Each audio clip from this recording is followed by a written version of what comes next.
So let's talk about League One to kind of give you an idea on how this preview is going to be structured because we have 17 teams now. Rest in peace, Tormenta.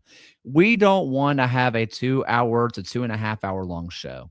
So we're dedicating roughly around 5.5 minutes to each team, a little more, a little less, give and take. So that's going to be kind of how we structure this so it doesn't get too long for the people who want to watch the full thing. So with that, let's go ahead and talk about our predicted table.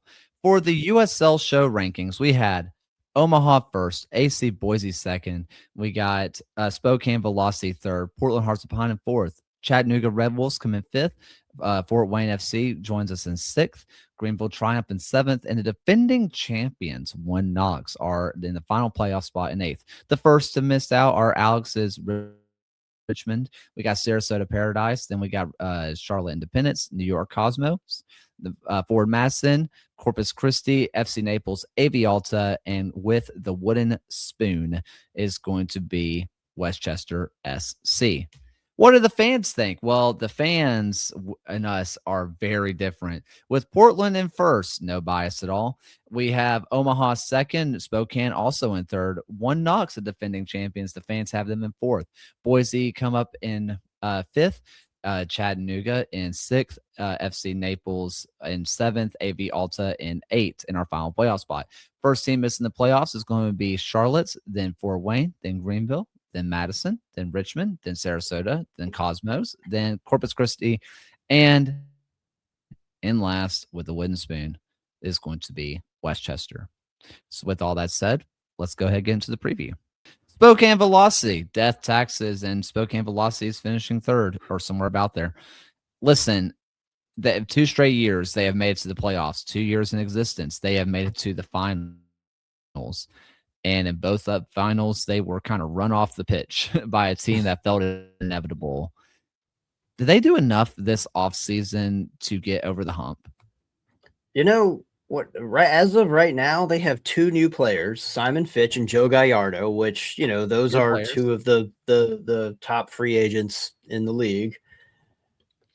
I'm sure that they've got a batch of trialists that they're going to be announcing over the next few days as well.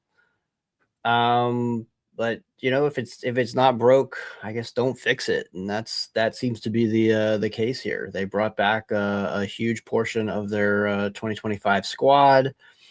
The players who were let go, I mean, like David Garcia, obviously you're not going to be able to hold on to someone of that level. Yeah. He's going to be probably stepping into a starting position at Oakland. Pierre Reedy, again, like I'd like to see who else they're going to bring in over the next week to fill in those backup spots. But if it's not broke, don't fix it. And this is certainly not broken. Now, are they going to be able to find that success that's eluded them to win the playoffs?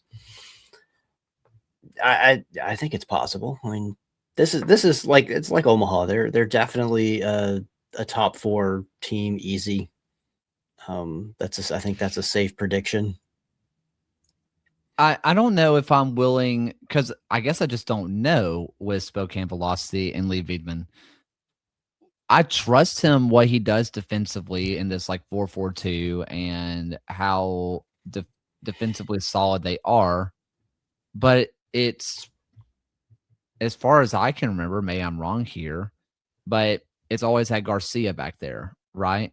Do we have that same confidence that he can recreate and make a new Garcia, basically?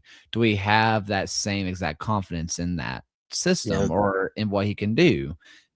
I'm really interested to see about that, because if they don't have the same defensive structure that they had in years past, I don't know if they did do enough.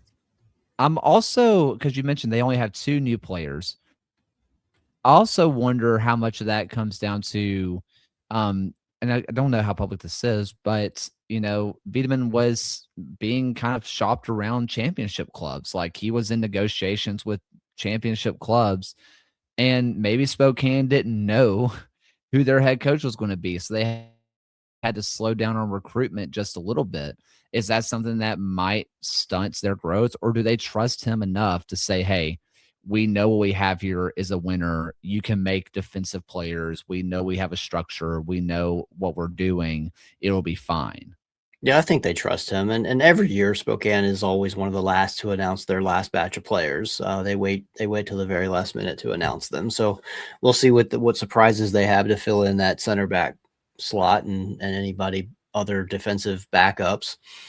I tell you, if I'm Spokane and I'm still needing a center back, I'm getting on the phone with the agents of some of those players that just left Tormenta, like Justin Malou and Nick Spielman.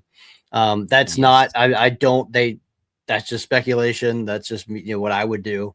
I have no insight of where those guys are going, but yeah, I think I would be checking them out unless they have some surprises in mind that they just are delaying announcements on.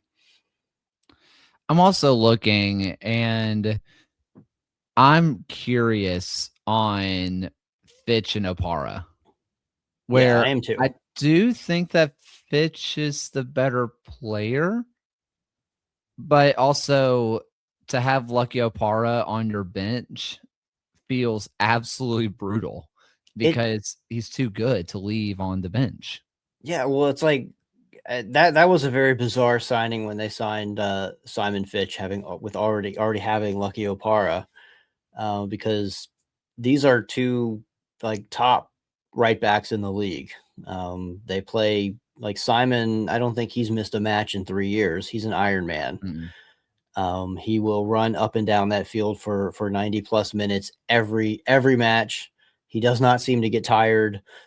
But Lucky Opara is like, he's about the same. Like he might not be as fast, but he's got that endurance, he's got that athleticism, he's got those, those touches that same. I mean, yeah, that's a um, very bizarre pairing there.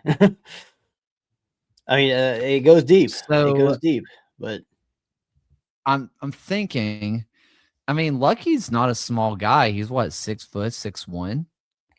yeah, Is there a bizarre world where he ends up as the right-sided center back and they just run both of them out there?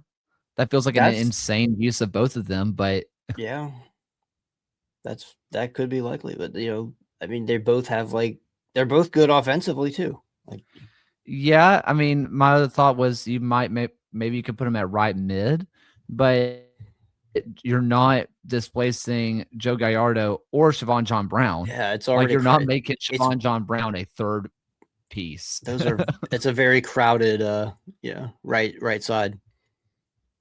I'm just really fascinated by that. What else you got on Spokane?